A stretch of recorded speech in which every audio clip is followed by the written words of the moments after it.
Chapter 6 of Bill the Conqueror. Horace changes his mind.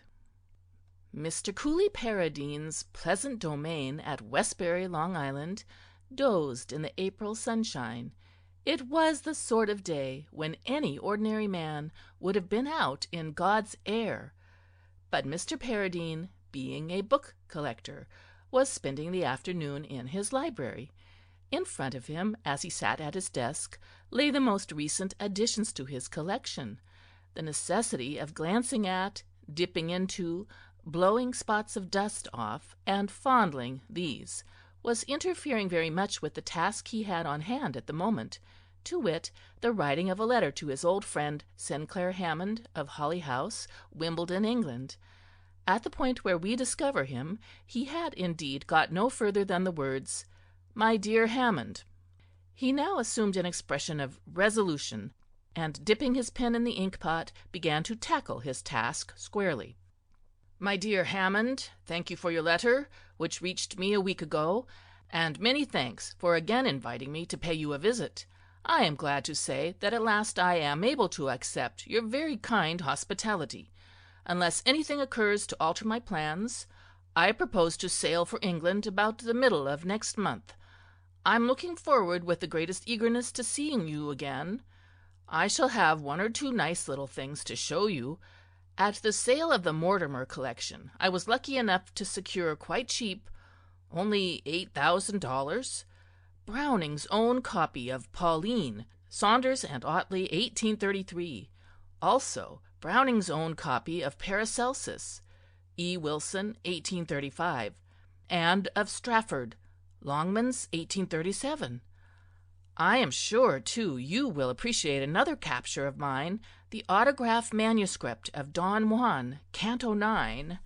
This is entirely in Byron's handwriting, and is the only canto lacking in Pierpont Morgan's collection. I would not take $20,000 for it. I have also a few other good things which I will show you when we meet. Since writing to you last, I have, you may be interested to hear, adopted a son, a splendid little fellow."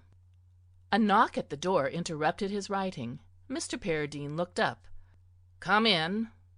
The English language is so nicely adapted to the expression of delicate shades of meaning that it is perhaps slovenly to be satisfied with describing the noise that had broken in on Mr. Paradine's composition as a knock.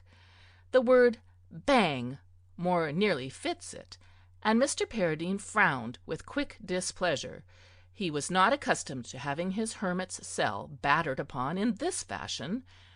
His surprise when the opening door revealed Roberts, the butler, was extreme. If there is one class of the community that has reduced knocking on doors to a nice art, it is butlers. Robert's discreet tap had been until this moment a thing that blended with rather than disturbed the thoughts. Only some great emotion, felt Mr. Paradine, could have caused him to slam the panel with such vehement impetuosity, and the next moment the sunlight, falling on the butler's face as he moved forward, showed that his suspicion had been correct. Roberts was foaming at the mouth. The expression "foaming at the mouth" is so often used to suggest a merely mental condition that it must be stated that in the present instance it is employed perfectly literally. A bubbly yellowish-white froth covered the lower part of the butler's face, and when he removed this with a vicious dab of his handkerchief, other bubbles immediately presented themselves. Had Roberts been a dog, Mr. Paradine would undoubtedly have been justified in shooting him on sight. As he was a man, and a trusted employee at that, he simply stared dumbly. "Might I speak to you, sir?" said Roberts thickly. "What on earth—" began Mr. Paradine. "I would like to be informed, sir, if Master Horace is to be a permanency in this household." Mr. Paradine, hearing these words, felt like one who sees looming above the horizon a cloud no bigger than a man's hand. They struck him as significant and sinister, for there was that in the butler's tone that suggested disapproval of that splendid little fellow, his adopted son. Mr. Paradine's mouth tightened. He was an obstinate man. Disapproval of Horace affected him personally. It implied criticism of his action in bringing him into the home, and he resented criticism of his actions, whether implied or spoken. "He most certainly is," he replied curtly. "Then," said the butler, blowing bubbles, "I must ask you to accept my resignation, sir." It speaks well for the benevolence of Mr. Paradine's domestic rule that this kind of announcement was an astonishing rarity in his life. Once in his house, servants were as a rule only too glad to stay. He had had only 2 cooks in 14 years, while as for Roberts, that excellent man had joined up nearly 8 summers ago, and had looked until this moment as solid a fixture as the pillars that upheld the front porch. To see this devoted retainer blowing bubbles at him and talking of resigning his position afflicted Mr. Paradine with a horrible sense of being in the toils of some disordered dream. "What?" was all he could find to say. The sadness of this parting after so long and happy a union seemed to affect the butler too. His manner became less severe, and his voice took on a tone of pathos. "I regret this, sir, deeply," he said. "Nobody could have been more comfortable in a situation than I have been in your service, sir. But remain in the house, if Master Horace is to continue here. I cannot and will not." The hasty and imperious side of Mr. Paradine's nature urged him to close this interview at once by withering the man with a few well-chosen words and sending him about his business. But curiosity was too strong for him. If he allowed Roberts to leave him without explaining the bubbles, he would worry himself into a premature grave. The thing would become one of those great historic mysteries which fret the souls of men through the ages. "What's your objection to Master Horace?" he forced himself to inquire. Roberts plied his handkerchief daintily for a few moments. "My objection, sir, is both general and particular." "What the devil do you mean by that?" demanded Mr. Paradine, bewildered.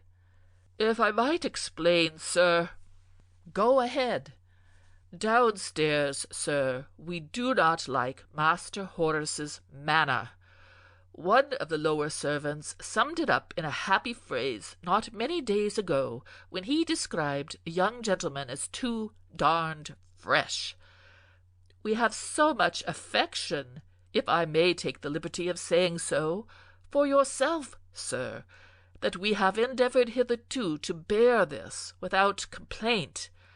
But now things have gone too far." Mr. Paradine leaned forward in his chair. Imperiousness had vanished, and curiosity occupied his mind to the exclusion of every other emotion. At last he felt Roberts was about to speak freely of the bubbles. "A few days ago I refused to permit Master Horace to raid the larder for food." "Quite right," agreed Mr. Paradine. "Makes him fat." "He appeared at the time to take this in a mutinous spirit. He called me 1 or 2 names which," said Roberts, brooding coldly, "I have not forgotten. But this afternoon, just before he went out for his walk with Mr. Bastable, he approached me with an apology so amiable and apparently sincere that I had no alternative but to accept it. He then offered me an attractive-looking piece of candy, sir. This I also accepted. I have a sweet tooth. I did not immediately eat it, partly because I had only recently finished a hearty meal, and partly because Master Horace specifically urged me to save it up. But when Mr. Paradine was an oldish man, but he had been a boy once. A dazzling light shone on his darkness. "Good gad!" he exclaimed. "You don't mean there was soap in it?" "Exactly, sir," foamed the butler. There was a pregnant silence. For a moment Mr. Paradine was, curiously enough, not so much shocked and horrified as filled with a sort of subtle melancholy, the feeling which the ancient Romans used to call desiderium. "It must be 50 years," he murmured wistfully, "since I played that trick on anyone." "I," said the butler with austerity, "have never played it, nor had it played on me. It came as a complete surprise." "Too bad," said Mr. Paradine, returning from the past, and overcoming with some difficulty a desire to give way to a mirth which would obviously be ill-timed. "Too bad. Young rascal! I'll have a talk with him. Of course one can see the thing from his viewpoint." "I fear I am unable to do so, sir," said Roberts stiffly. "I mean, boys will be boys." The butler expressed his disapproval of this too tolerant philosophy with a lift of the eyebrow so chilling that Mr. Paradine continued hastily, "Don't think I am excusing him. Nothing of the kind. Can't have that sort of thing. Certainly not. But, good gracious, Roberts, you don't want to throw up an excellent situation simply because—" "I'm leaving with the greatest regret, sir, I assure you." "Nonsense, nonsense! You aren't leaving at all. Of course you aren't. I couldn't get on for a day without you." "It is very kind of you to say so, sir," said the butler, beginning to melt. "I'll see the boy and make him apologize. Apologize humbly. That will make everything all right, eh?" "Well, sir—" "And you'll give up all this nonsense about leaving?" "Well, if you wish it, sir." "Wish it? Of course I wish it. Good heavens, you've been with me 8 years. You go back to the pantry and get yourself a good drink." "You're very kind, sir." "And listen, Roberts, it's only fair that I should pay some sort of indemnity, like a nation does when one of its subjects starts something in another country, eh? There'll be an extra $10 in the monthly envelope from now on. Leave me, indeed! I never heard such nonsense." The butler, who, like the month of March, had come in like a lion, went out like a lamb, leaving his employer chewing his pen. Mr. Paradine was worried. He hated to confess it, even in the privacy of self-communion, but he was disappointed in Horace. He had not yet actually adopted the boy with full formality of legal papers, but the fact that he had proclaimed him as his adopted son made it impossible for a man of his obstinacy to draw back, and it was beginning to come home to him that the whole business had been a blunder. A magnificent gesture, true, and one that had most satisfactorily stunned brother-in-law Jasper and the rest of those grasping sycophants, but nevertheless a blunder. Yes, he feared he had been too impulsive. Impulsiveness had always been his besetting fault from boyhood up. He was trying to divert his thoughts from this unpleasant matter by finishing his letter to Sinclair Hammond, when they were jerked back to their original channel by the sight through the open window of Horace himself returning from his afternoon walk with Mr. Sherman Bastable, his tutor. He watched the couple cross the lawn and disappear round the corner of the house.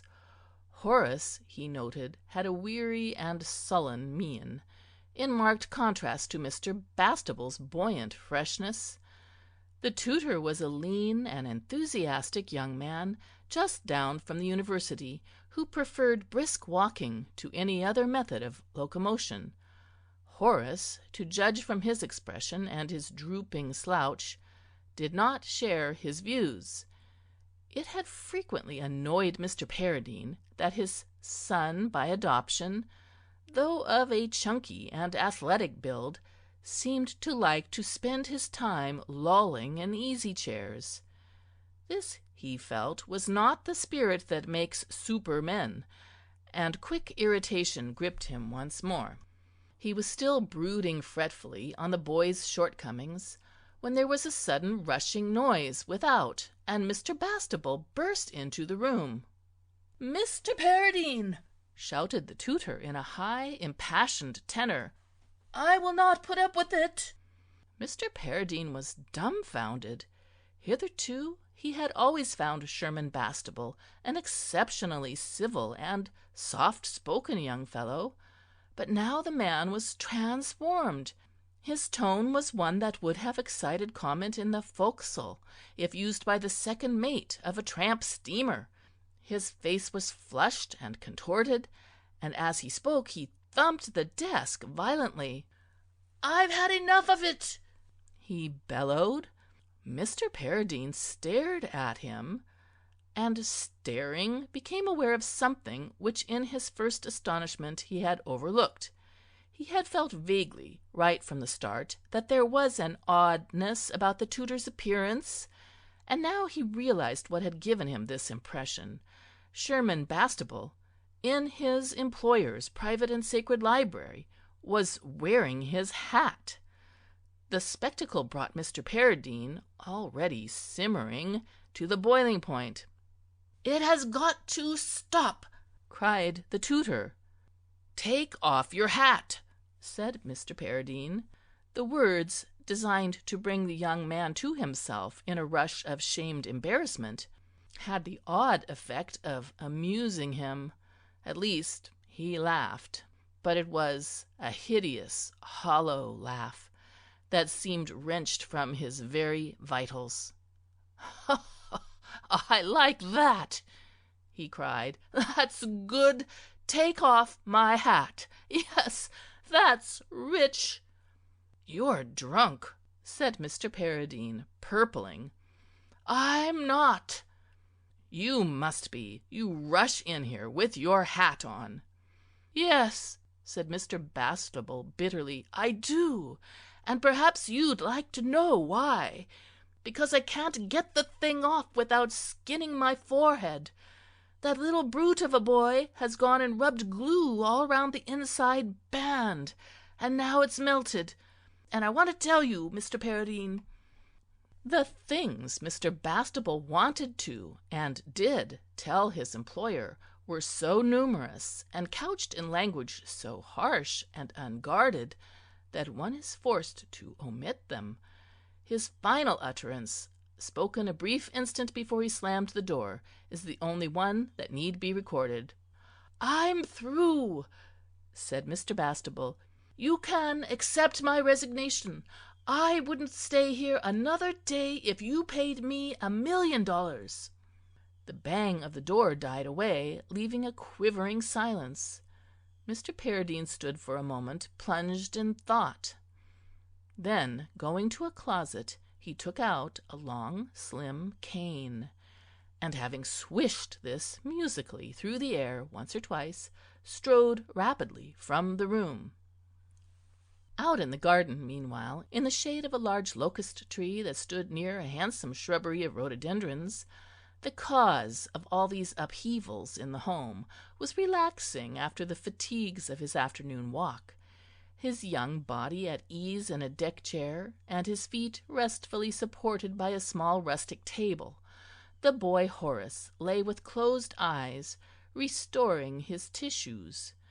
Beside him on the turf a glass, empty except for a fragment of ice, spoke pleasantly of past lemonade, and a close observer might have detected cake crumbs on the lad's waistcoat. Everything was Jake with Horace. The warm sunshine invited slumber, and it was not immediately that the soft whistling from the shrubbery succeeded in penetrating to his consciousness. For some time the boy had attributed the sound to one of the birds that ranged the garden, but presently it became so persistent as to interfere with sleep. He opened his eyes and gazed drowsily in the direction from which it seemed to proceed. Having done this, he became aware of a face peering at him out of the rhododendrons. One uses the word face in a loose sense. What met Horace's eyes was a mere congeries of features, apparently carelessly assembled by an inexpert hand, few of them making any pretense of matching one another. The nose appeared to have been designed for a far smaller man, whereas the chin, which jutted out like the cow-catcher of a train, would have caught the eye if attached to the body of a giant.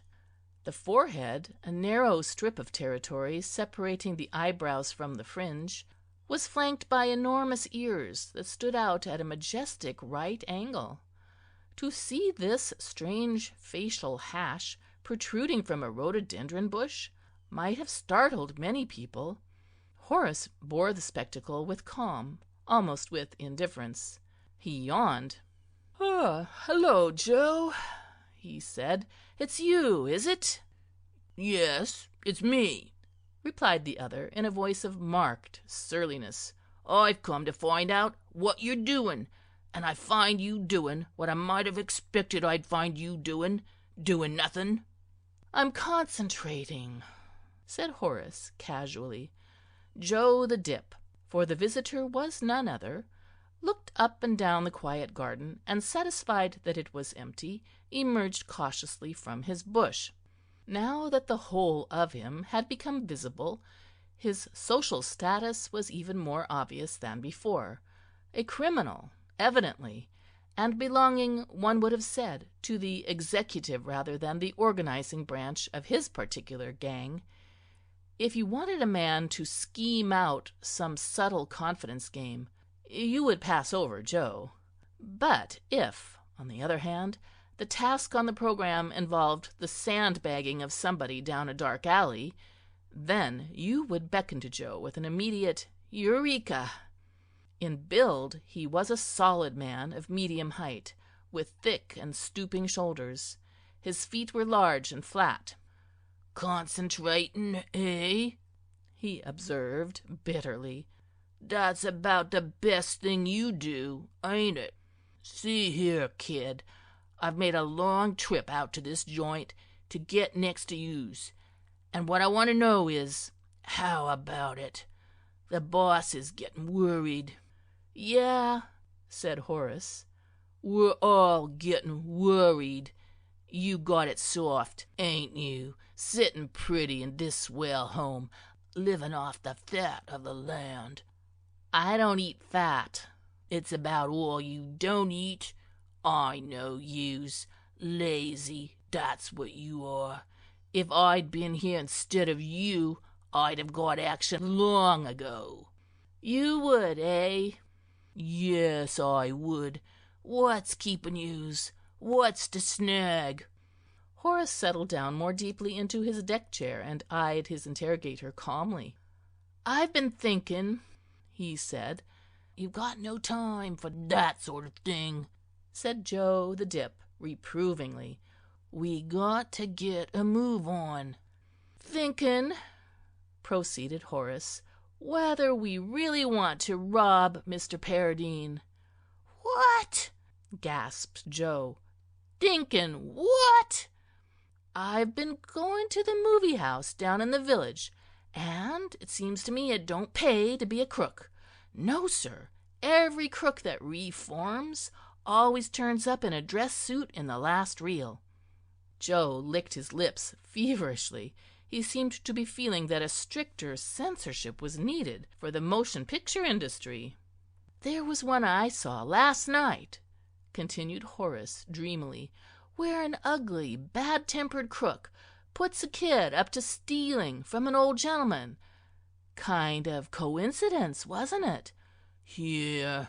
"Well, the fellow he's robbing catches him and says that he's a big crook himself, and he wants the kid to go to some town and get the reputation of being the honestest young man in the place, and then he'll come and spring something really big.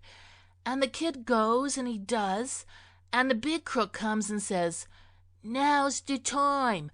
And the kid says, "No, I'm honest, and I like it, because I'm president of the bank and everything." And the big crook says, "Thank God I only did the whole thing to try and make you an honest man. What do you think of that?" "I think it's terrible," said Joe with emotion. He stared at his young friend, breathing heavily. "Well, if you really want to know," said Horace, chuckling unfeelingly, "I was only kidding when I said that was why I didn't want to rob old Paradine." Joe heaved a sigh of relief. "Oh, if you was only kidding." "The real reason why I'm not going to—" "Eh?" cried Joe, starting violently. "I say, the real reason why I'm not going to is what you said yourself just now. You said I was sitting pretty, and so I am. Gee, I should be a fine chump, I should, doing anything that'd make me have to duck out of a swell joint like this. This is my dish. You've got me adopted by this rich millionaire, and I'm going to stay adopted. Why, you poor simp, you've got about as much chance of having me sneak those books for you as—well, I don't know what. I'm here, and I'm going to stay here. And if you want those books, you come and break in and pinch 'em for yourself. As far as I'm concerned, the thing's cold." Joe the Dip, as has been pointed out, was not a man of swift intelligence. The problems created by this appalling treachery on the part of his young ally were altogether too much for him. The situation made him dizzy. He was still wondering how this news was to be broken to the boss, and what the boss, a man who disliked having his schemes go wrong, would say about it, when the sight of a figure coming out of the house drove him quickly back into the shelter of the rhododendrons. He crouched there, an unhappy man. The figure that had interrupted Joe the Dip's train of thought was that of Mr. Paradine, with cane complete. The walk down the stairs and out into the garden had served only to intensify the wrath of that injured man. His eyes, as he stalked across the lawn, were gleaming fiercely, and his mouth was tightly clamped. Mr. Paradine was on the war-path. Horace, snuggling contentedly in his deck-chair, watched his approach without qualms. No sense of coming peril disturbed his peace. The conscience of youth is not tender, and Horace's spoke no word of warning now. "Hello, Pop!" he said amiably. Mr. Paradine was a man of action. "I'll teach you to feed my butler soap and put glue in your tutor's hat," he said, and with this brief preamble embarked forthwith on the lesson.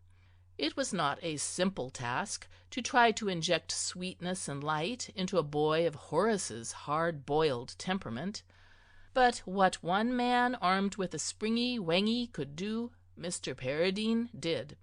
A stranger, passing Cooley Paradine with a casual glance in the street, might have thought his physique too slight for any violent muscular effort. Horace, after the first few moments, could have corrected this impression, but then he was getting first-hand information. "There," said Mr. Paradine, at length desisting. It shows how diametrically opposed two persons' views can be on any given point that Horace's new father was dissatisfied with his work. He chafed at the inroads made by advancing years on a once wiry frame, and considered that heaviness of arm and scantiness of breath had caused him to stop much too soon. Horace was not seeing eye to eye with him in this matter. Whatever his views on Mr. Paradine's lesson in deportment, and he had many, he certainly did not think that there had not been enough of it. "There," said Mr. Paradine again, breathing heavily, and turning on his heel, he stalked back to the house. Not until he was out of sight did Joe the Dip venture to leave the shelter of the rhododendrons. But when it was plain that the intruder had definitely withdrawn, he came out of his retirement, his face wreathed with unwonted smiles. His young friend's yelps of anguish had been music to the ears of Joe the Dip. He had only regretted that the social convenances should have rendered it inadvisable for him to emerge and lend a hand in the good work. He surveyed Horace contentedly. "Laugh that off," observed Joe with quiet relish. "Serves you right for being a little double-crosser." Horace gritted his teeth. He was still somewhat stunned by the dreadful unexpectedness of the recent massacre. Deceived by the benevolent exterior of Mr. Paradine, he had not suspected the existence of these hidden fires beneath the surface. "Who's a double-crosser?" he demanded warmly. "You are," said Joe the Dip. "And say, listen, if it had have been me behind that stick, you wouldn't have got off with a few taps like that. If there's one bozo in this world I got no use for, it's a little squite that double-crosses his pals." Horace glared. This censure stung him, for now he felt that it was unjust. In the last few minutes his views on existence in the Paradine home had undergone a striking alteration. He had mistaken it, after a too superficial inspection, for an earthly paradise. He now realized that there were attached to it drawbacks of the most pronounced kind. "Double-cross nothing!" he exclaimed heatedly. "You can go back and tell the boss that I'll have those books he's so crazy about if I have to dig 'em out with a chisel. Leave it to me. I'm in this game now to get action." "Atta boy!" cried Joe the Dip enthusiastically. "That's the way I like to hear yous talk." Chapter 7 of Bill the Conqueror. Mr. Slingsby invites suspicion. It is one of the delightful features of the English spring that days occur in it. In fact, it is almost entirely composed of days on which, as evening draws in, the temperature is such as to render an open fire agreeable, even necessary. The one that blazed in the grate of the sitting-room of Bill's flat in Marmont Mansions, Battersea, some 10 days after Flick's impulsive departure from Holly House, was large and cheerful. It threw warm beams of golden light on the Celium sleeping on the rug, on Bill smoking in an armchair, on Flick snug on the settee, her fair head bent over a pair of Bill's socks, which she was darning. Bill, his pipe drawing nicely, had fallen into a pleasant train of thought. After that hectic night in the gardens of Holly House, life had settled down to a smooth placidity.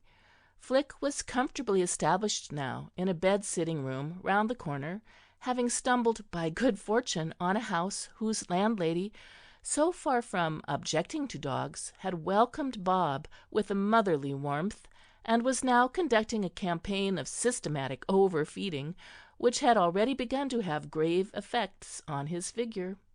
This admirable woman could also cook in a manner rare among her kind, so that Flick, though after the magnificence of Holly House she could hardly hope to find a bed-sitting-room luxurious, had no complaints to make, except for an occasional spasm of remorse brought on by remembrance of her Uncle Sinclair. She was enjoying life hugely. She liked the novel feeling of freedom. She liked the sense of adventure. And she particularly liked these daily visits to the home of Bill and Judson. The only phenomena in her new world which she did not like were those 12 photographs of Alice Coker, which seemed to stare at her with a hostile disdain every time she entered this room. She had now come definitely to the conclusion that she detested Alice Coker. To Bill, also, the present trend of life seemed wholly excellent. In a vague way he realized that things could not go on like this forever, but he did not allow the thought to diminish his happiness. Being at an age when one does not look very piercingly into the future, he was satisfied to enjoy the moment, soothed by the atmosphere of quiet and spluttering fires and sock-mending. He could not remember a time when anyone had ever darned socks for him. In the days of his careless prosperity he had simply worn the things until the holes became too vast even for his uncritical tolerance, and then had thrown them away. He lay back in his armchair, watching Flick's busy fingers, and told himself that this was life as it should be lived. Flick's fingers stopped their rhythmic movement. She looked up. "What has become of Mr. Coker?" she asked. She was fond of Judson. He had at last got over his embarrassing habit of gaping at her like a fish, as if the sight of her in his sitting-room made his senses reel, and there existed between them a firm and growing friendship. Their relations were like those of a modified Desdemona and Othello. She liked him for the hardships he was undergoing, and he liked her that she did not pity them. Judson had never met a girl more sweetly disposed to listen to his troubles. In a black world, Flick restored his faith in human nature. "He told me he was going to look up Slingsby," said Bill, and felt the faint pricking of conscience which always came to him when the name of the London manager of the Paradine Pulp and Paper Company was mentioned. Recently he had rather permitted the dynamic Mr. Slingsby to pass out of his life, and the thought sometimes made him uncomfortable. He had achieved, he realized, absolutely nothing in the direction of fulfilling the mission which his Uncle Cooley had entrusted to him, and more this visit of his to London was beginning to take on the aspect of a pleasant vacation. This was all wrong, of course, but on the other hand, what could he do? As his uncle had justly remarked, if Wilfrid Slingsby was baffled by the problem of why the profits had fallen off, what chance had a novice like himself to solve it? "I didn't know he knew Mr. Slingsby," said Flick. "Oh, yes. I took him round to the office the other day and introduced him." Flick resumed work on the sock. "I've been thinking," she said. "I don't like what you told me about Mr. Slingsby." "Oh, he's all right," said Bill, with the tolerance bred of physical well-being. "I can't help feeling he may be crooked." Bill smiled indulgently. This, he supposed, was what they called feminine intuition. The only trouble with it was that it didn't work. Common sense had long since caused him to abandon the doubts he had once entertained of Mr. Slingsby's honesty. "Oh, I don't know," he said. "I wouldn't say I liked the man, but I don't suspect him of anything like that. It's true he has let the profits fall off." "And yet you say he was such a capable man." "Yes, but he explained the whole thing to me the day I lunched with him. I couldn't quite follow all of it, but it seemed straight enough. Business conditions, and all that sort of thing, you know." "I see," said Flick, and there was a brief silence. Bill changed the subject. "I've been thinking, too." "Yes?"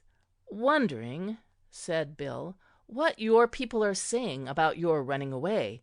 It seems odd there hasn't been anything in the papers." "Uncle George would never allow anything to get into the papers.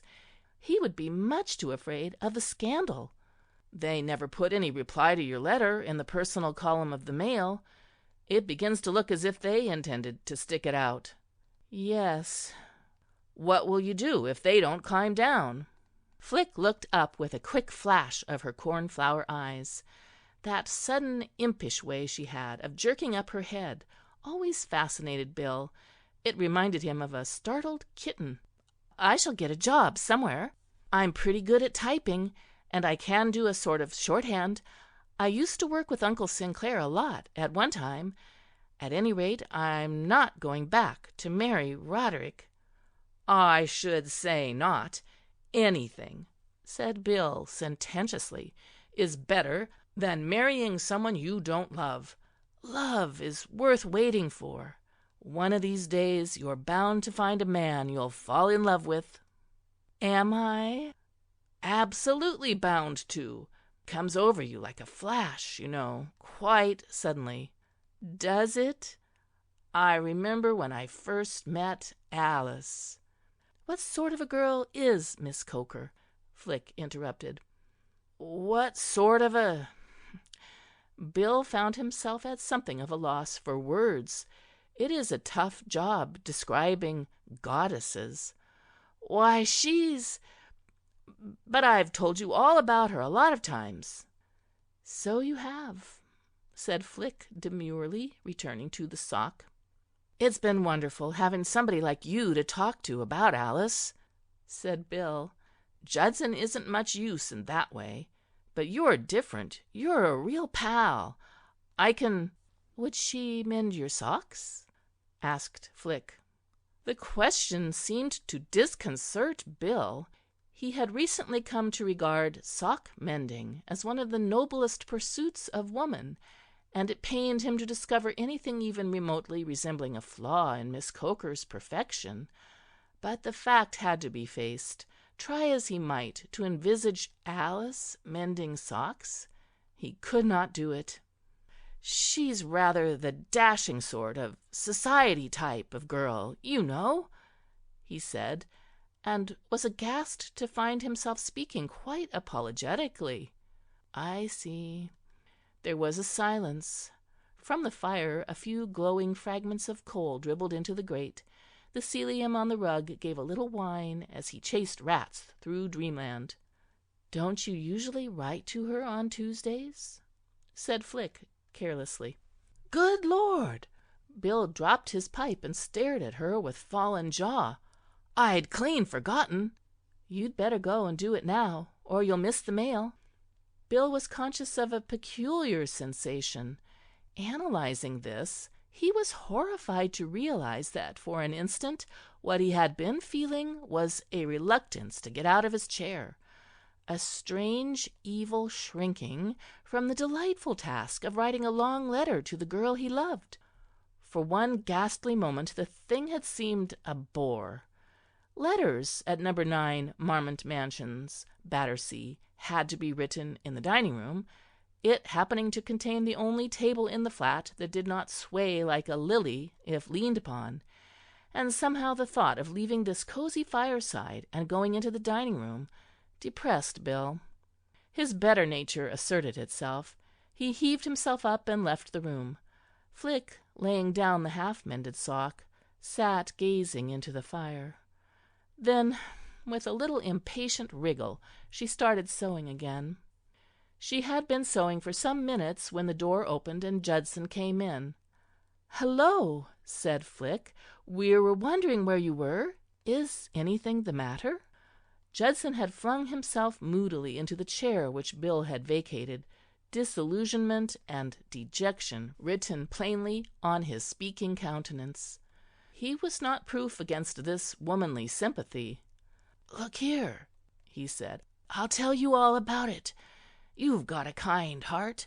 You're not the sort who would simply kid a fellow." "I should hope not."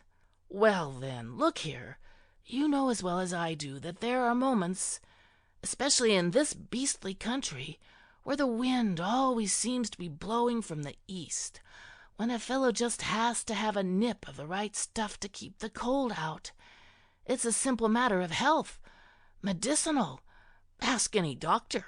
You admit that, don't you?" "If it makes you any happier." "Well, with Bill West behaving like a darned policeman, I'm pretty much up against it in this direction." "He says he's only doing it for your good." "Oh, I've no doubt he has some story to explain his behavior," said Judson coldly. "Besides, he promised your sister to look after you."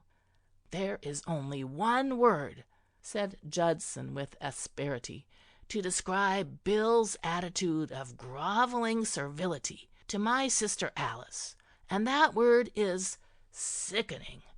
It isn't as if she cared a hang about him." "Doesn't she?" "Not a whoop." "But I thought they were engaged." "Perhaps they are. But be that as it may, you can take it from me that she's just using him. I'm very fond of her, as a matter of fact, and she has always been decent to me. But a girl may be all right as far as her brother's concerned, and still be a rough citizen when it comes to other men. Much as I like Alice, it's no use kidding myself that she's not a flirt. Ever since I've known her, she's always had a dozen fellows on a string. Mark my words, she'll let Bill down. Yes, sir. One of these days that boy is slated to get a jar that'll shake his back teeth out." Flick, though she felt she would have liked to hear more on this theme, reluctantly decided at this point that she had no business to be encouraging these revelations. With a strong effort, therefore, she changed the subject. "That's too bad, isn't it?" she said. "But what were you going to tell me? When you came in, you know, you said I had a kind heart and wouldn't make fun of you." "Oh, yes." The animation with which Judson had been discussing his sister left him. His moodiness returned. He spoke in a minor key, as befitted a painful story. "I was saying that in this beastly, raw, windy weather a fellow has simply got to have a drink now and then, or his health gets undermined. And the trouble, as far as I'm concerned, is that it's a darned tough proposition to know which way to turn. This afternoon I thought I would try an outside chance." "What did you do?" asked Flick, wondering. She had visions of Judson counterfeiting spectacular fainting fits in the middle of the street in the hope of getting restored with brandy. "I went to see if I could touch that man Slingsby." "Mr. Slingsby? What ever made you go to him?" "Well, he's old Paradine's London manager, and Bill is old Paradine's nephew, and I'm Bill's best pal. It isn't as if there wasn't a sort of moral obligation. Anyway, I called on him at about 4 this afternoon. I can see now that I didn't choose a particularly good time for my visit. The man was in a thoroughly nasty temper, having, I discovered, just fired his stenographer." "Why was that?" "I didn't find out, though I sat there all ready to be confided in if he wanted to slip me an earful. He isn't what you would call a very cordial sort of bird, that fellow. In fact, the whole atmosphere seemed to get so strained after I'd been there about an hour and a quarter that I was in two minds about going away and leaving him flat. Only I wanted that drink, you understand, so I stuck around, and eventually he decided to close the office and put the cat out for the night and call it a day. It was then getting on for 6, and he said he was going home. I said I hadn't anything to do for a while, so I would come along with him." "He must have got very fond of you by this time," said Flick. "Well, I don't know," said Judson doubtfully. "He seemed to me a trifle grouchy." "That's strange. How do you account for that?" "It beats me," said Judson. "But mind you, I wasn't worrying a whole lot about it. What I was thinking about was that drink." "By the way," said Flick, "is this story going to end happily?" "Eh?" "I mean, does it end with you getting a drink?" Judson laughed a gruesome laugh. "Oh, I got a drink, all right." He scowled darkly at the fire. "I'm coming to that. We left the office and got into the man's car." "Has he a car? What sort?" "I forget. He did tell me. Winch something." "Winchester Murphy?" "That's right. Big gray limousine." Expensive? Looked as if it had cost the earth. And that's what makes it all so infernally despicable. Here's this man rolling in money, and I gave him every opportunity to invite me to dinner. But he wouldn't bite. This was after he had got to his house. Oh, he has a house, has he? As well as a big car? Where does he live? Burton Street? No, Bruton Street. It's off that square, what's its name? By Devonshire House. Berkeley Square? That's it, Berkeley Square. You turn to the right. He lives halfway down in a biggish house on the left side. Well, he got out, and he opened the door with his latchkey and stood there looking at me in a sort of expectant way. So I came in, and after a bit I came straight out with it as a man to man and asked him if I could have a drink. And he said, "Certainly." It's very curious, said Flick meditatively, that he should have this expensive car and live in a place like Bruton Street. And when it came, what do you think it was? It costs a lot living anywhere round there. It was cocoa, said Judson somberly. A cup of cocoa on a tray. And when I looked at it in a sort of stupor, if you understand what I mean, he said that Bill had told him that I was a strict teetotaler. Bill, mind you, who's been my friend for more than 15 years. I explained this to Slingsby Bird, that he had got the facts all wrong, and hadn't he a drop of Scotch about the place? And the man, with a beastly mocking smile, said that cocoa was much better for me than Scotch, as, in addition to being warming, it contained nourishing fats. And then he said, would I excuse him, as he had to dress for dinner. I can't understand it, said Flick. If he lives in Bruton Street and has an expensive car, he must be quite rich. Crawling with money, and that's what makes it all the more. But he can't get such a big salary as manager for Mr. Paradine. I wonder how much the London manager of a firm like Mr. Paradine's would get a year. Judson was impressed. I see what you're driving at, he said. You mean the fellow's a crook. I can well believe it. Of course he might have private means. That's true, said Judson, damped. But if he had, he would hardly go on being just manager for someone else. He would be in business on his own account. A man in his position wouldn't be paid much more than £1,000 a year. If that. I don't see how he does it. I want to think this out. You see, as far as I can make out from Bill, old Mr. Paradine has not paid very much attention to his business for the last few years. He is wrapped up in his old books and has just left things alone. It would be a splendid opportunity for a man in Mr. Slingsby's position to do something underhand, and he's just the man who would do it. He's so clever, you mean? I wasn't thinking of that so much, said Judson.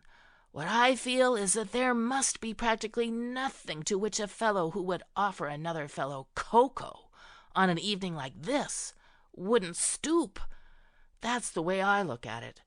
And laughing nastily, mind you, while doing so. Chapter 8. A Job for Percy Pilbeam.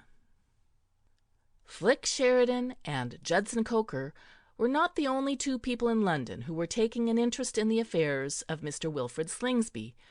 Such are the ramifications of this complex civilization of ours, that the movements of the manager of the Paradine Pulp and Paper Company had also come under the observation of no less a person than young Pilbeam, the real power behind that entertaining weekly, Society Spice, of which Roderick Pike was the nominal and unwilling editor.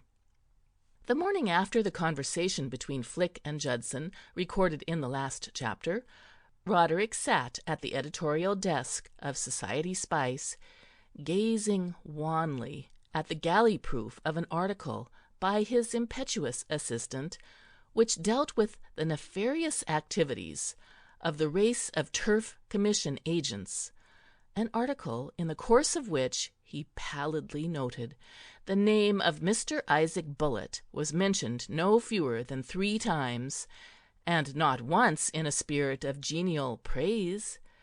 This series on bookmakers' swindling methods, initiated by Pilbeam, discontinued by Roderick, and resumed at the express orders of Sir George, had always reached a fair level of zippiness, but never, its reluctant sponsor felt, had it so out-zipped itself as in the present installment. Young Pilbeam, dealing with the swindling methods of bookmakers, and using as his leading instance the laxness of the commercial code of Ike Bullet, made Juvenal seem like a tactful pacifist. The pallor on Roderick's brow would seem to have been caused entirely by the perusal of this inflammatory piece of prose, and not at all by the anxiety as to the safety and whereabouts of his vanished bride-to-be. Flick's departure, though it had acted like an earthquake on others of the family group, had apparently left Roderick unperturbed. On his arrival at the office 10 minutes ago, he had been in a noticeably cheerful frame of mind. He had even been whistling. But at the sight of the very first paragraph of Pilbeam's Philippic, the whistle had died away, and, like Flick, had not been heard of since. To him, shrinking, quivering in his chair, there now entered young Pilbeam in person, striding into the room with shining morning face, all pep, ginger, efficiency, and alertness. This youth with a future was about 23 years of age, diminutive in stature and shinily black of hair. He wore a lively young check suit, and his upper lip was disfigured by a small fungoid growth of mustache. He accosted his chief genially. A tactful man, he had never shown any disposition to rub his recent victory into Roderick. Roderick was still technically his superior officer, and he always treated him as such. "Ah," said Pilbeam, having passed the time of day, "I see you're reading that little thing." Roderick, coming to himself with a start, dropped the little thing as if it had been an adder. "How do you like it?" added the second in command, and without waiting for an answer, proceeded. "I say, I've had a great stroke of luck. Happened by pure chance to stumble over something last night that looks pretty bubbly. We shall just be able to bung it into this week's issue." Roderick licked his lips, not with relish, but because they felt dry and cracked.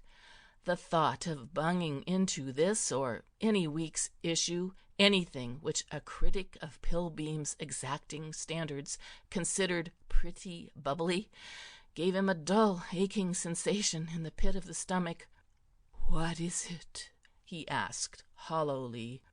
Young Pilbeam removed his coat, hung it on a peg, donned a faded blazer bearing the colors of the cricket club which enjoyed his support on Saturdays, and wielding a skilful pair of scissors, shaped from the cover of an old number of Society Spice the paper cuffs which it was his prudent habit to wear when in the office.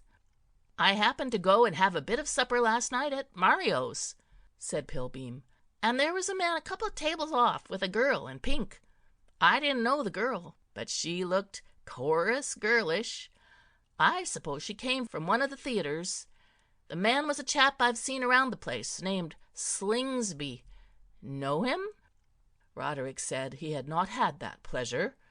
"Wilfrid Slingsby does a good deal of putting up money for shows and so on," explained Pilbeam. "Sort of man you're always seeing at Romano's and that sort of place. Well, that's who he is, and he was sitting there having supper with this girl, and suddenly, ever meet a girl named Prudence Stryker?" Roderick said he had not had that pleasure either, and endeavored somewhat austerely to make it clear to Pilbeam that his knowledge of the more roystering strata of London society was not so extensive and peculiar as he seemed to imagine. "American girl?" said Pilbeam. "Was in the Follies in New York for a long time, but came over last January to join the chorus at the Alhambra. Big, dark, Spanish-looking girl with black hair and large, flashing eyes." Roderick shuddered. Miss Stryker appeared to be the exact type of girl he disliked most, and he hoped that the story was not leading up to the information that his young assistant proposed to bring her to the offices with a view to securing her reminiscences. Well, Prudence Stryker suddenly came in with the chap, and no sooner did she see this fellow Slingsby having supper with this girl in pink than she gave a yell, rushed across the room, swept all the plates and glasses off the table, and then swung her right and plugged Slingsby a perfect beauty in the eye. "How's that, eh?" said Pilbeam, with the honest enthusiasm of a good scandal-sheet conductor. "Not so bad, what? The only trouble is that the poor girl was so instantly chucked out by the management that I didn't get a chance to have a talk with her and find out what it was all about."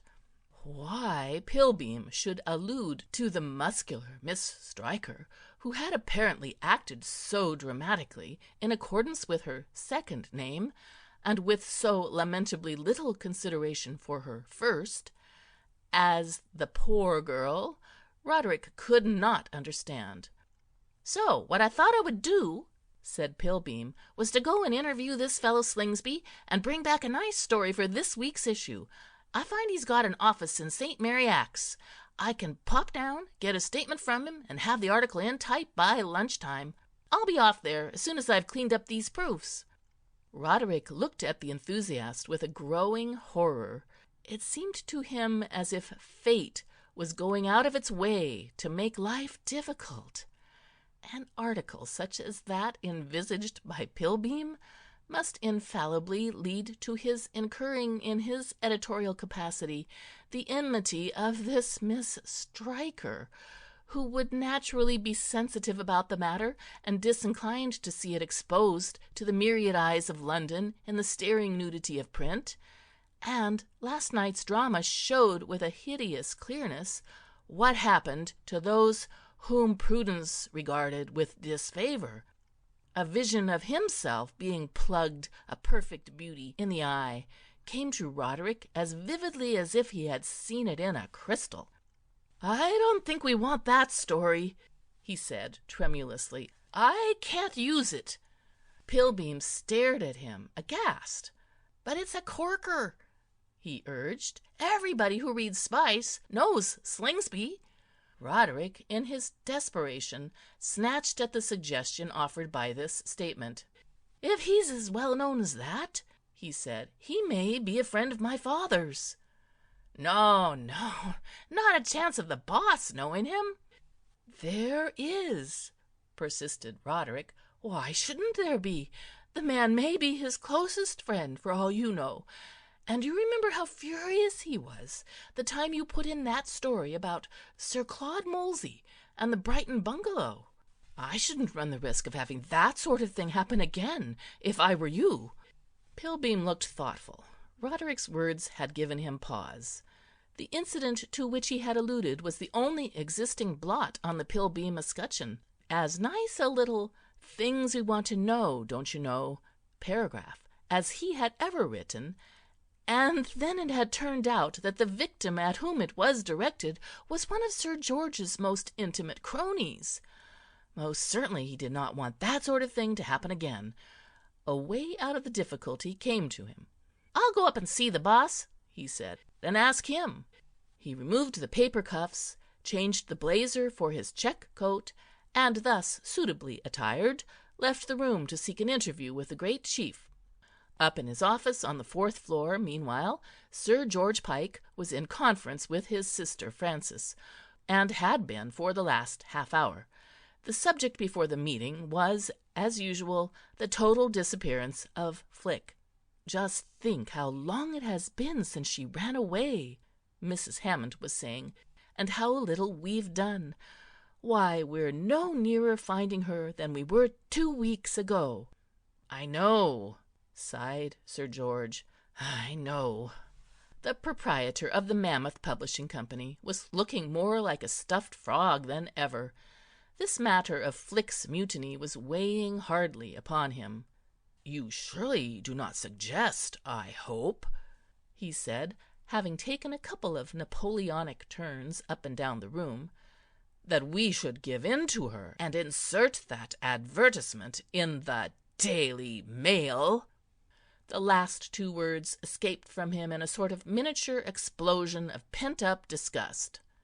If Flick had only known, the one thing in the whole unfortunate business that had smitten her uncle most sorely was her tactless request that the family capitulation should be announced in the alien Mail, and not in the home-grown Daily Record. "Certainly not," said Mrs. Hammond decidedly. "Of course not.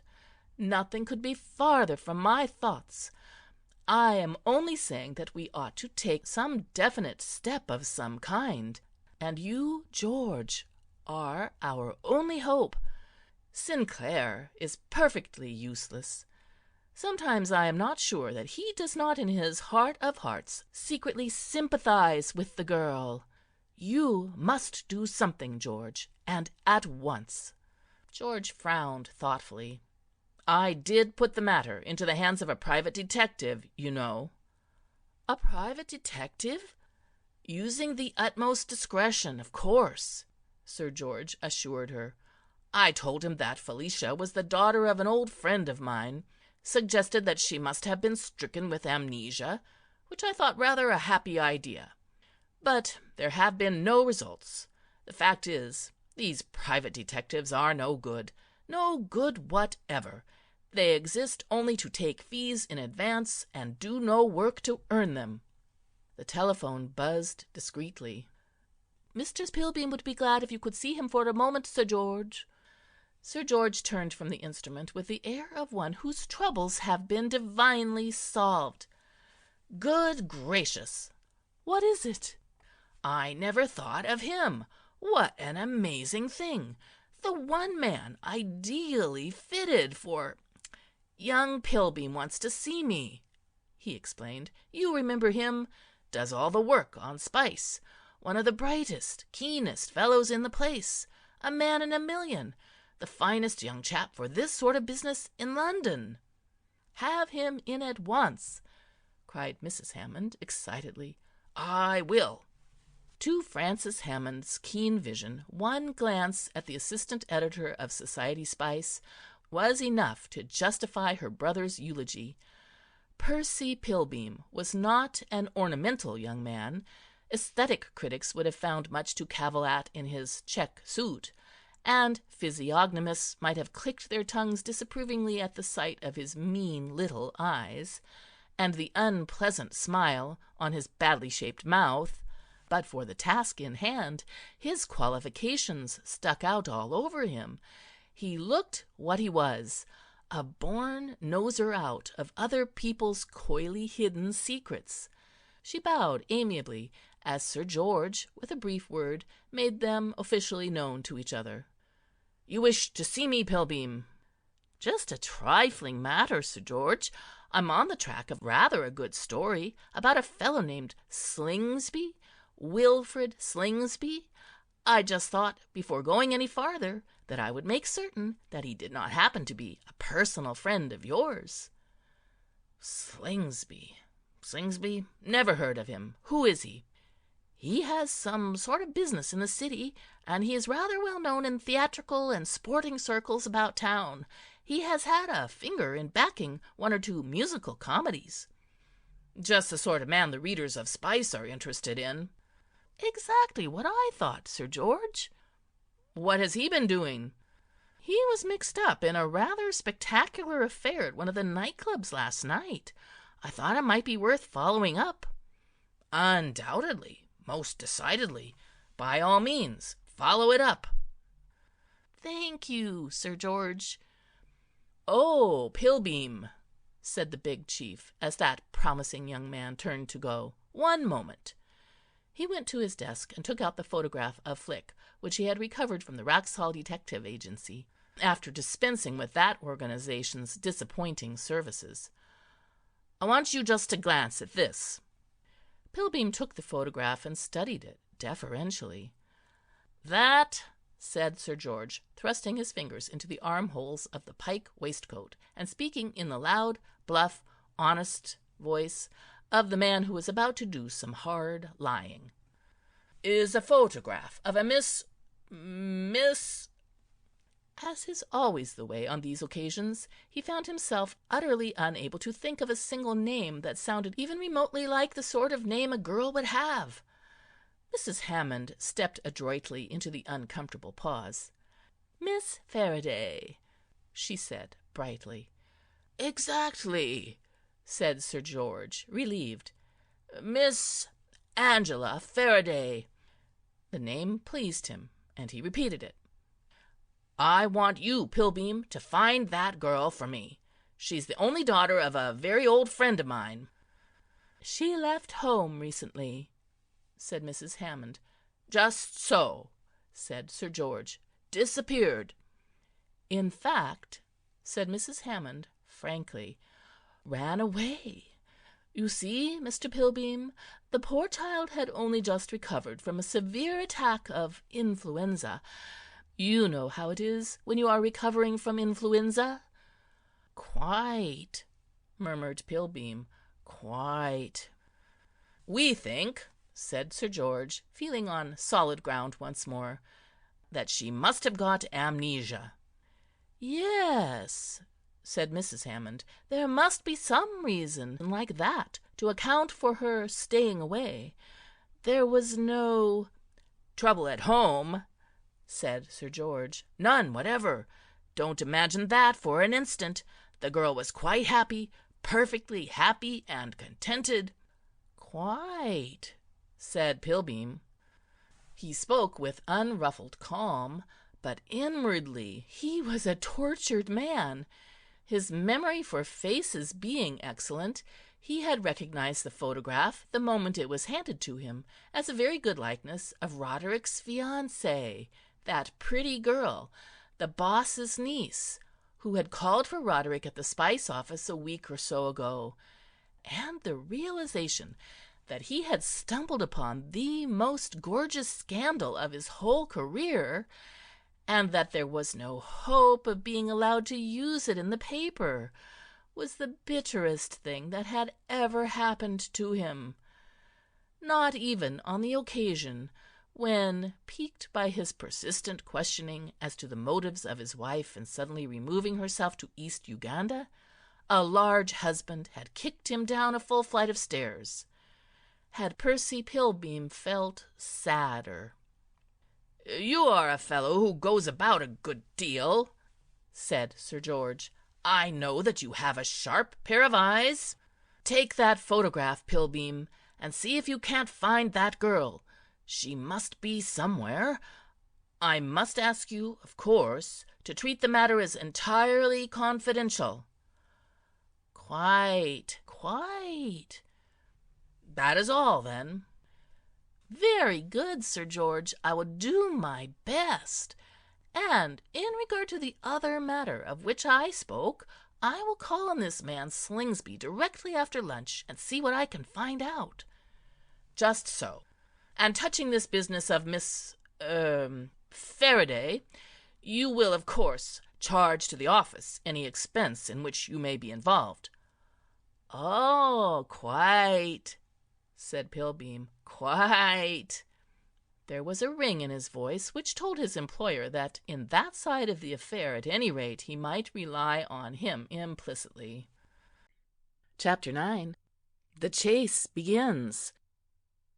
In the heart of the city of London's bustle and din, some 50 yards to the east of Leadenhall Market, there stands a small and dingy place of refreshment, bearing over its door the name of Pirandello.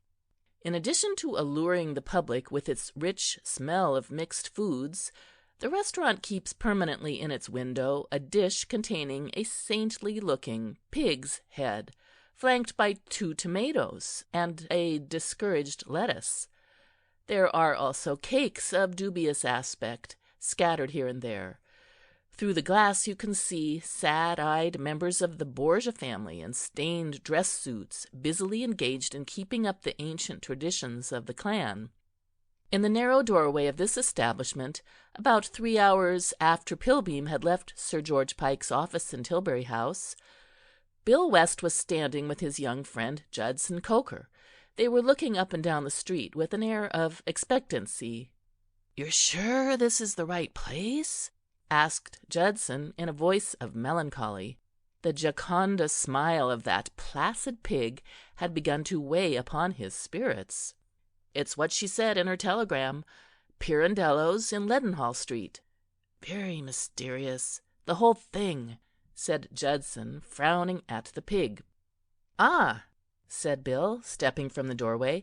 He had observed Flick threading her way through the traffic from the other side of the street. Flick, in marked contrast to Judson, seemed in the highest spirits. She waved cheerily as she eluded a passing van. She sprang onto the pavement with a gay leap. "So you got my wire? That's splendid. Come in. I'm hungry." You aren't going to lunch here?" said Judson incredulously.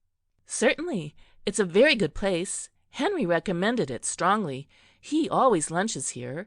He said he would have treated me to-day, only he's in conference with another man at Blake's Chop House." "Henry?" said Bill, perplexed. "Who's Henry?" "The office boy where I work." Bill and Judson exchanged a bewildered glance. "Where you work?" said Judson. "Where you work?" said Bill. "Yes, that's what I've come to tell you about. That's why I wired you to meet me here. I've got a job as a stenographer at the London branch of the Paradine Pulp and Paper Company." "What?" "I can't explain till I've had something to eat. You idle rich don't realize it, but working gives one an appetite." They followed her dazedly into the restaurant. A warm, sweet-scented blast of air smote them as they entered. Flick sniffed. "Smell the cocoa," she said to Judson. "Doesn't it tantalize you?" She sat down at one of the marble-topped tables. "Mr. Cocoa likes Coker," she said to Bill. "I mean, Mr. Coker likes cocoa." Bill, staring in astonishment at Judson, found the latter eyeing Flick with the reproachful look of one who has been disappointed in a friend. The light-hearted girl appeared unaware of his penetrating gaze. She was busy with a waiter who accepted her order dejectedly and wrote it down on a grubby pad with a non-committal air, as if disclaiming all responsibility. "There," said Flick, when the lethal provender was on the table and they were alone once more. "Now we can talk.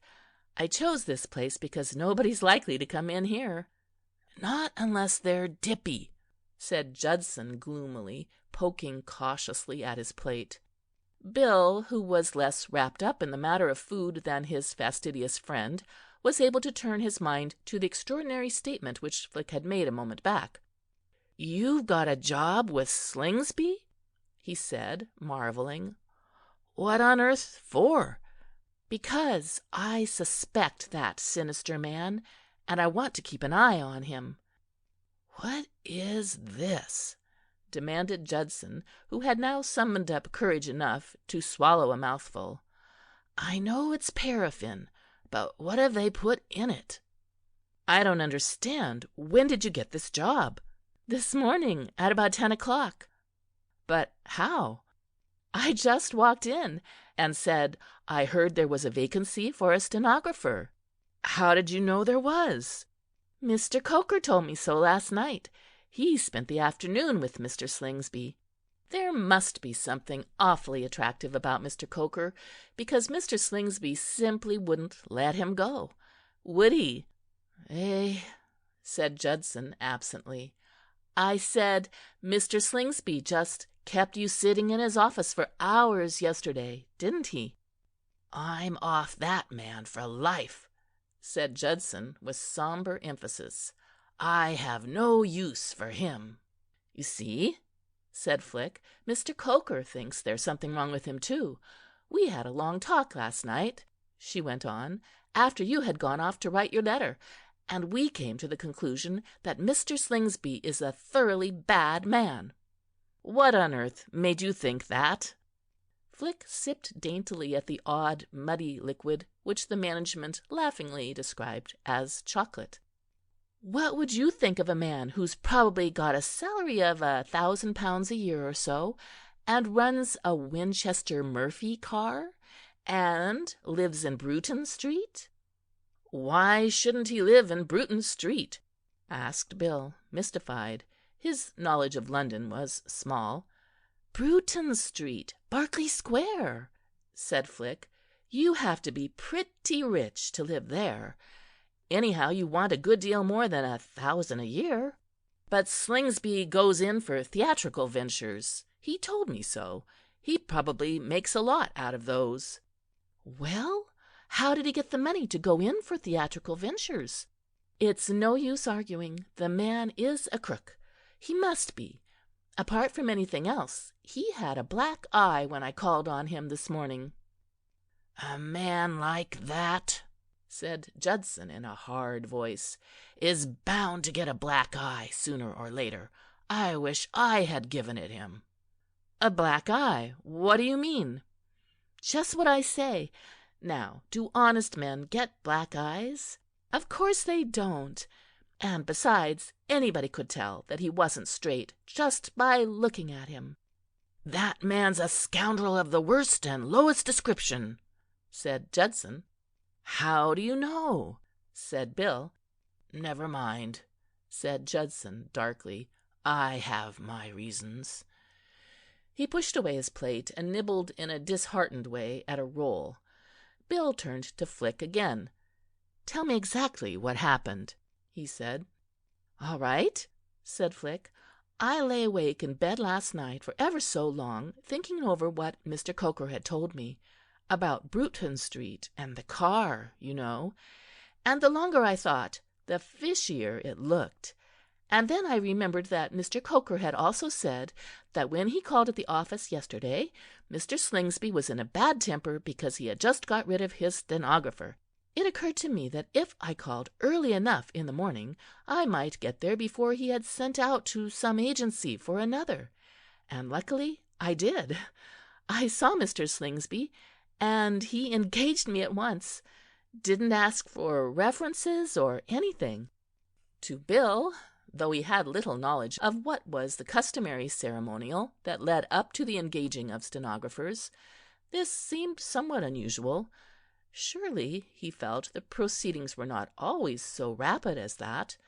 The fact was, Mr. Slingsby had happened to be in a frame of mind that morning when his ideal of feminine attractiveness was something differing in every respect from Miss Prudence Stryker, and Flick's fair slimness, so opposite to the brunette heftiness of that militant lady, had soothed him on the instant.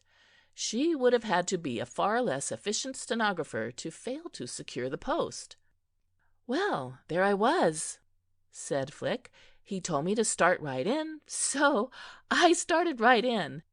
There's a nice old clerk in the office who has been there for years and years. He was under 3 other managers before Mr. Slingsby, and it wasn't long before he was talking to me about the terrible state of the business now, as compared with the dear old days. I suppose I encouraged him a little, but he gave me the impression of being the sort of man who would have confided in anyone who was ready to listen. I found out all sorts of things." She purred triumphantly over her chocolate. Bill, in spite of his sturdy belief that this was all nonsense, and that the well-meaning girl had started off on the wildest of wild-goose chases, could not help being interested. As he sat there thinking, another aspect of the matter struck him. "But look here," he said, "why are you doing all this? Going to all this trouble, I mean?" Flick looked up with that swift kitten look of hers. There was something odd in her expression which puzzled Bill. "Why shouldn't I go to a little trouble to help you?" she said. "We're pals, aren't we?" There was a silence. For the briefest moment Bill was conscious of a curious feeling as if the atmosphere had become suddenly charged with something electric. There had been a look in Flick's eyes as they met his for an instant that perplexed him. He felt that he hovered on the brink of some strange revelation. Then the spell was shattered by Judson. "I want the body," said Judson, who had seemed plunged in a deep coma for the past few minutes, "to be sent to my people in New York." Flick's seriousness vanished as quickly as it had come. She laughed. "What a fuss you are making!"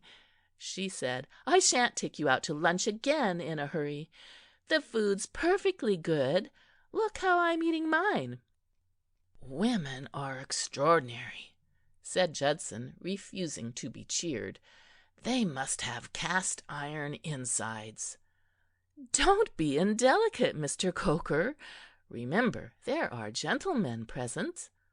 "I've seen my sister Alice wolf with obvious relish," said Judson. "Stuff what would kill a strong man. A woman's idea of lunch is ptomaine germs washed down with tea and iced lemonade." The mention of the absent Miss Coker had the effect of producing another momentary silence. But almost immediately Flick hurried on. "I was telling you about this old clerk," she said. "He seemed to have the worst opinion of Mr. Slingsby as a business man. I can't remember all he said, but one thing did strike me as curious. He told me that almost all the wood pulp is being sold at prices which allow only the smallest profit to Mr. Paradine, to a firm named Higgins and Bennet." "Well?" said Bill. "Well," said Flick, "doesn't that seem odd to you? Only the smallest profit?" "But you don't understand. That's just what Slingsby was talking about at lunch that day. Business conditions." "Nonsense!" said Flick decidedly. "It's fishy, and you know it is, because he told me something else. He said that a letter had come from a firm offering a much higher price than Higgins and Bennet, and that he had particularly noticed that no deal for this had been entered in the contract book, showing that for some reason or other Mr. Slingsby had refused the offer. What do you think of that?" "It does sound queer." "I'm glad you admit it. Sounds very queer to me, and I'm going to keep my eyes open. And now I think you had better be escorting me back to my office, or I shall be getting dismissed on my first day. Henry tells me 3/4 of an hour is the official time for lunch." Bill was thoughtful as they walked towards St. Mary Axe. A simple-minded young man, he found these puzzles uncongenial, and suddenly another disturbing thought struck him. "Look here," he said, "is it safe for you to be round these parts? Aren't you apt to run into somebody you know?" "Of course not. Uncle George never comes into the city. I'm as safe here as I am in Battersea." "Oh, well, that's all right. I was only wondering." They stopped at the entrance of the building on the 3rd floor of which the Paradine Pulp and Paper Company had its offices, and as they stood there a young man in a vivid check suit came out, a small young man with close-set eyes and the scenario of a mustache. He was walking rapidly, and in so preoccupied a condition that he almost cannoned into Flick. "I beg your pardon," he said. Flick smiled forgivingly and turned to Bill. "Good-bye," she said. "Good-bye, Mr. Coker." "Good-bye," said Judson. "You'll be coming to dinner to-night?" "Of course." Flick entered the building and started to climb the stairs. The young man in the check suit, who had been tying his shoelace, straightened himself and followed her. He moved cautiously, like a leopard. This stupendous stroke of luck, coming so unexpectedly out of a blue sky, had for a moment almost unmanned Percy Pilbeam. He had recognized Flick the instant he saw her, and that feeling that comes to all of us at times of a mysterious power benevolently guiding our movements flooded over him. If he had terminated his interview with Mr. Slingsby 2 minutes sooner, and Mr. Slingsby's attitude and behaviour on being questioned about last night's affray had given him every excuse to do so, he would have missed the girl. As it was, everything was working out with the most perfect smoothness. Though he had recognized her, Flick, he was certain, had not recognized him. She was entirely unaware that she was being trailed. The only thing he had to do was to ascertain where she was going, and if she intended to stay there long, and then to send word to Sir George Pike to come and get her. Warily he tiptoed after her up the stairs. They reached the first floor. They reached the second. They reached the third, and Pilbeam, peering with infinite caution, saw the girl pass through the door he had so recently left, the window of which bore the legend, Paradine Pulp and Paper Company. It was now necessary only to wait and see if she was paying a brief visit, or if she intended to remain. Pilbeam camped on the stairs, and the minutes went by. When a reasonable period of time had passed without any sign of Flick, he hurried downstairs. In the doorway he paused and scribbled a note. This he gave, with a shilling, to a passing boy. Then he stationed himself in the doorway to await Sir George's arrival. In assuming so complacently that Flick had not recognized him, Percy Pilbeam had made a tactical blunder. It is true that in the first moment of their meeting he had seemed a stranger, but suddenly, as she started to mount the stairs, her subconscious mind, which, after the helpful habit of subconscious minds, had been working all the time on its own account, sounded an alarm. Vaguely, in a nebulous, uncertain fashion, she began to feel that somewhere at some time she had seen this check-suited young man before. But where? And when? She had just reached the second floor when memory leaped into life as if she had touched a spring. It was in Roderick's office, the day when she had called to take Roderick out to tea, that ever-to-be-remembered day when all the trouble had started.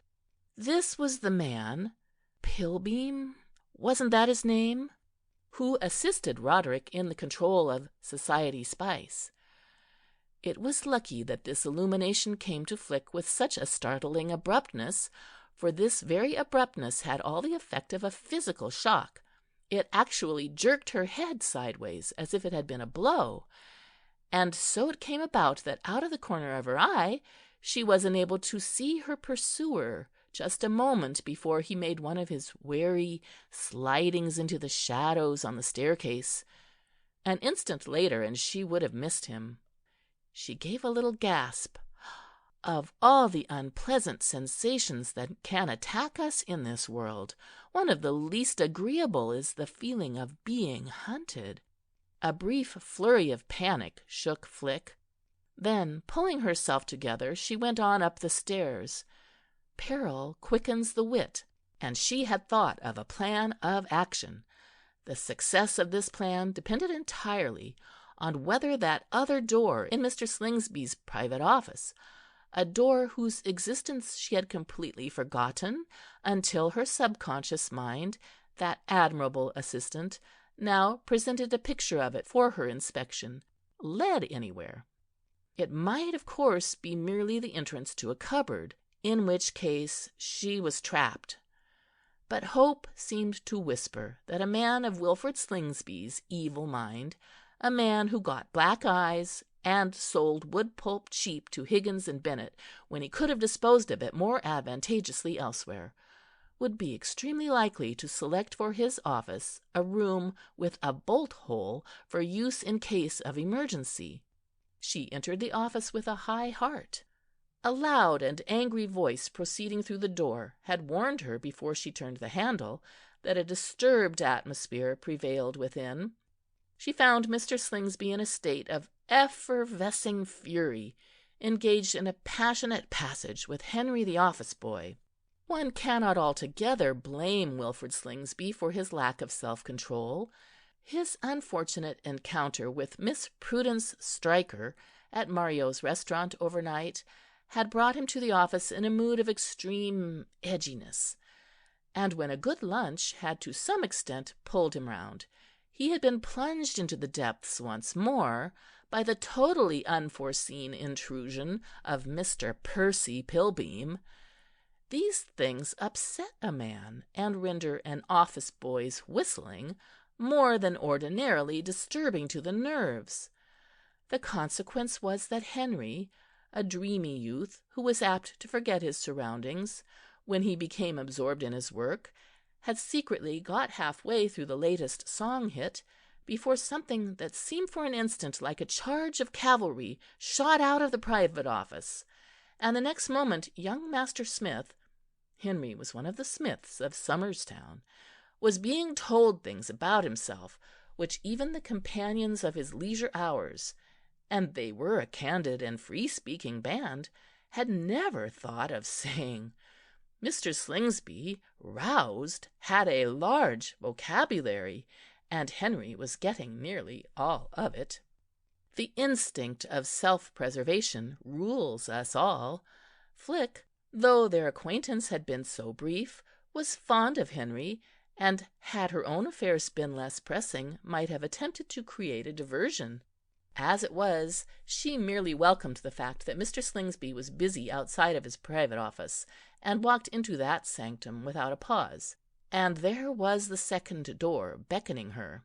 Flick opened this second door, and thrilled with exquisite relief. It was not a cupboard. The door led into a passage. The passage, in its turn, led to a flight of stairs. The stairs led into a small dark courtyard full of boxes and barrels, and the courtyard, after she had threaded her way among these obstacles, proved to lead into a street.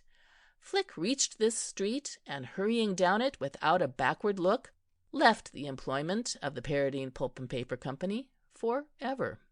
A matter of half an hour or so after Flick's departure, a cab stopped at the main entrance of the building, and Sir George Pike sprang out. Pilbeam, leaving his doorway, advanced, gambolling about him like a faithful dog. "Where is she? In here?" demanded Sir George, a man of few words. "Quite," said Pilbeam, a man of fewer. They entered the building, Pilbeam explaining as they climbed the stairs the events that had led up to this tense situation, events which he had neither time nor space to record in his brief note. "You're sure it was the right girl?" "Quite." "Now, what in the world," mused Sir George as they halted outside the door, "could the fool of a girl be doing here?" Pilbeam, baffled by the same problem, forbore to speculate. They went into the office. A meek and chastened Henry took Sir George's card into the inner room, where Mr. Slingsby, outwardly calm once more, but inwardly still a mere volcano, scrutinized it captiously. "Who's this?" "Dunno, sir." "What's he want?" "Dunno, sir." "Well, show him in, blast him," said Mr. Slingsby forcefully. We have already seen Wilfrid Slingsby considerably persecuted by fate, but even in the brief interval which has elapsed since his last appearance, another blow had befallen him. On top of all the Prudence Strikers, Percy Pilbeams, and whistling Henrys that had recently made life so hard to bear, he had now discovered that his stenographer had mysteriously disappeared at just the time when he needed her assistance most.